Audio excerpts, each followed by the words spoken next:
আসসালামু আলাইকুম। সবাই কেমন আছেন? আশা করি সবাই ভালো আছেন। আজকের ভিডিওটা খুবই গুরুত্বপূর্ণ। আশা করি ভিডিওটার প্রথম থেকে শেষ পর্যন্ত দেখবেন। তাহলে অবশ্যই বুঝতে পারবেন বর্তমান সিচুয়েশান পর্তুগালের। কারণ এ নিয়ে অনেকে অনেক ধরনের ভিডিও করছে, হয়তো বা দেখতে পারছেন। তো আজকে আমার এই পুরো ব্লগটা জুড়ে আপনারা সম্পূর্ণ তথ্য পেয়ে যাবেন। আশা করি শেষ পর্যন্ত থাকবেন। অনেক জায়গায় একটা বিষয় খুব জোর করে দেখতেছি বা শুনতেছি একটা জিনিস, যে পর্তুগাল ছেড়ে নাকি 45,000 বা 40,000 এরকম লোক চলে যাইতেছে। এদেশের সিচুয়েশান অনেক খারাপ। অনেক ধরনের মন্তব্য, অনেক ধরনের ভিডিও দেখেছি ফেসবুক, সোশ্যাল মিডিয়া ভাইরাল। তো সেটার বিষয়ে আজকে আপনাদের কিছু তথ্য অবশ্যই দেবো, যে আসলে এই নিউজগুলো কোথা থেকে পায় আসলে কিন্তু আমরা কিন্তু জানি না যারা পর্তুগাল আছি।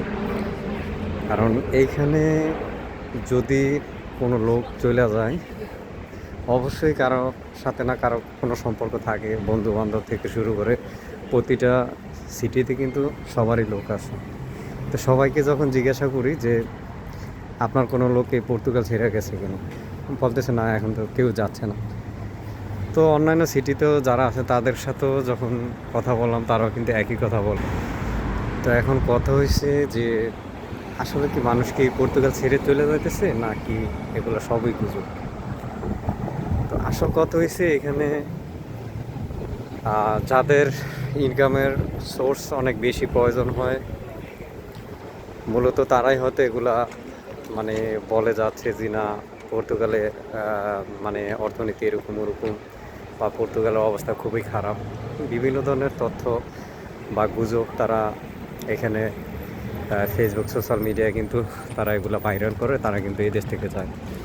তো আমার কথা হয়েছে, ভাই আপনি যান, তাতে কোনো সমস্যা নাই, কিন্তু আরেকজনের নামে মনে করেন যে বইলা যাবেন যে এই দেশ খারাপ, এটা ওটা, ওটার সমস্যা না। কিন্তু যেটা আসলে প্রকৃতপক্ষে যদি সত্য হয়ে থাকে, সেটার পক্ষে বিপক্ষে হয়তো ভালো খারাপ দুইটাই কিন্তু থাকবে, এটা স্বাভাবিক।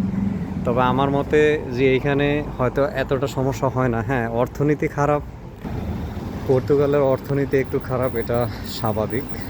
কারণ এই দেশের অর্থনীতি সব কিছু ডিপেন্ড করে রেমিটেন্সের উপরে। তো সাম্প্রতিক একটা আইন যেহেতু পাশ করছে, যেটা নাগরিকত্ব আইন, যেটা গত বছরের 18 মে গেজেট আকারে পাশ হয়েছে। তো এই নাগরিকত্ব আইন পাশ করার পরে কিন্তু যারা হয়তো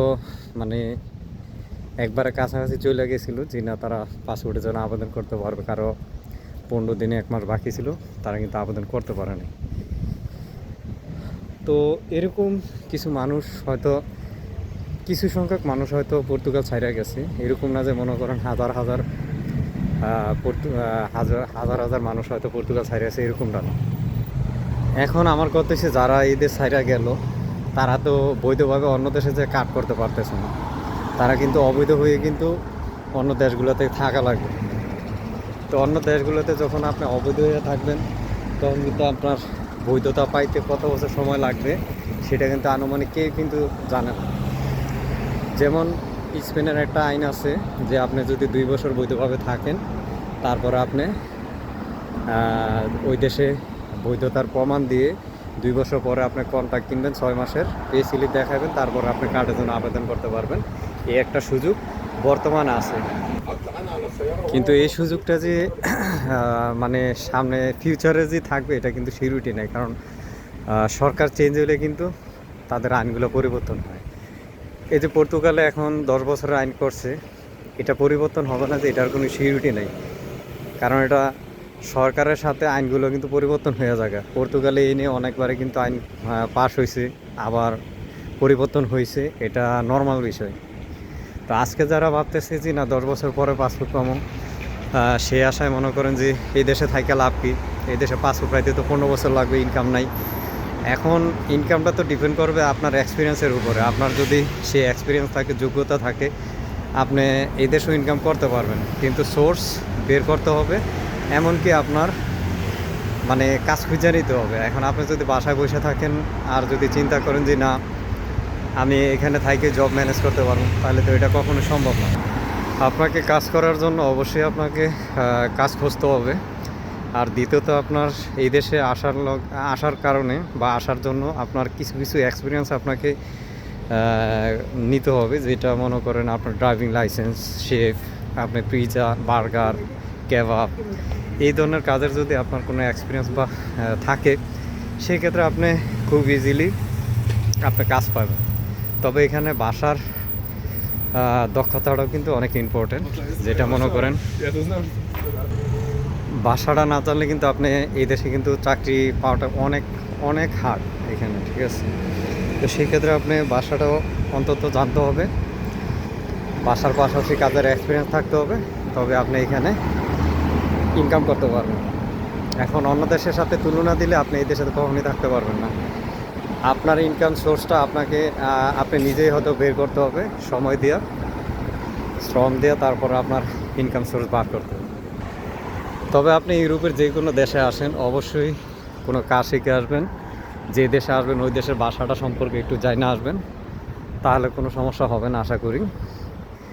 আর এই দেশ থেকে মানুষ চলে গেছে এরকম কোনো অথেন্টিক কোনো নিউজ এখনও কিন্তু কেউ পায় নেই। ওই মানুষের মুখ থেকেই মানে শোনা যায় বা নিউজে দেখা যায়, কিছু কিছু নিউজ আছে ফেক নিউজ দেয়, যেগুলোর কারণে মানুষও মানে কনফিউশন হয়ে যায় আসলে ঘটনাটা কতটুকু সত্য। এই বিষয় নিয়ে মানুষের এটা কনফিউশনে থাকে, স্বাভাবিক। তো এইখানে আসার জন্য আপনারা অবশ্যই একটা ড্রাইভিং লাইসেন্স নিয়ে আসবেন, অবশ্যই কাজের দক্ষতা নিয়ে বা এক্সপিরিয়েন্সটা অর্জন করে এই দেশে যদি আসেন, আপনি অবশ্যই আপনারা যদি আসেন অবশ্যই কাজ পাবেন। এরকম হয়তো কেউ গ্যারান্টিও দিতে পারবে না, কারণ এখানে কাজটা খুবই কম পাওয়া যায়। তবে মনে করেন একবারে পাওয়া যাবে না এরকমটা না, আপনাকে খুঁজতে হবে, ঘুরতে হবে, বের হইতে হবে, সিভি দিতে হবে সব জায়গায়, তারপর আপনি একটা কাজের সন্ধান আপনি অবশ্যই পাবেন। তো যারা ভাবতেছেন যে না পর্তুগাল আইসা কী করবো, কিন্তু তারপরে দেখেন অন্যান্য দেশের তুলনায় কিন্তু পর্তুগালে কিন্তু বেশি মানুষ কিন্তু আসতেছে। বাংলাদেশ থেকে 20 লাখ 25 লাখ দিয়েও কিন্তু মানুষ আসতেছে। এখনও আসা কিন্তু বন্ধ করতেছে না, আশা কিন্তু এখনও বন্ধ হয় না, আরও বেশি করে আসতেছে। 10 বছর আইনটা পাশ করার পরেও কিন্তু মানুষ অ্যাভেলেবেল এখন ভিসা নিয়ে আসতেছে। তো এখন কত হয়েছে, ইউরোপের অন্যান্য দেশগুলো কিন্তু এখন এতটা ভিসা দিতেছে না, সেক্ষেত্রে কিন্তু আপনার পর্তুগালটাই বেস্ট অপশান। পর্তুগাল কিন্তু অ্যাভেলেবেল এখন ভিসা দিতেছে। তো আপনারা যারা হয়তো বা আসার চিন্তা ভাবনা করতেছেন, অবশ্যই তারা কাজের একটা এক্সপিরিয়েন্স এবং ভাষাগত দক্ষতা নিয়ে অবশ্যই মনে করেন যে ইউরোপে আসবেন। ইউরোপে আসলে একটু সময় দিতে হবে, সময় যদি দেন আপনি এদেশে সেটেল হইতে পারবেন। একটা সময় হয়তো আপনার এই খারাপ সময়টা থাকবে না, অবশ্যই ভালো কিছু করতে পারবেন। তো আজকের ভিডিওটা এই পর্যন্ত, সবাই ভালো থাকবেন। আসসালামু আলাইকুম।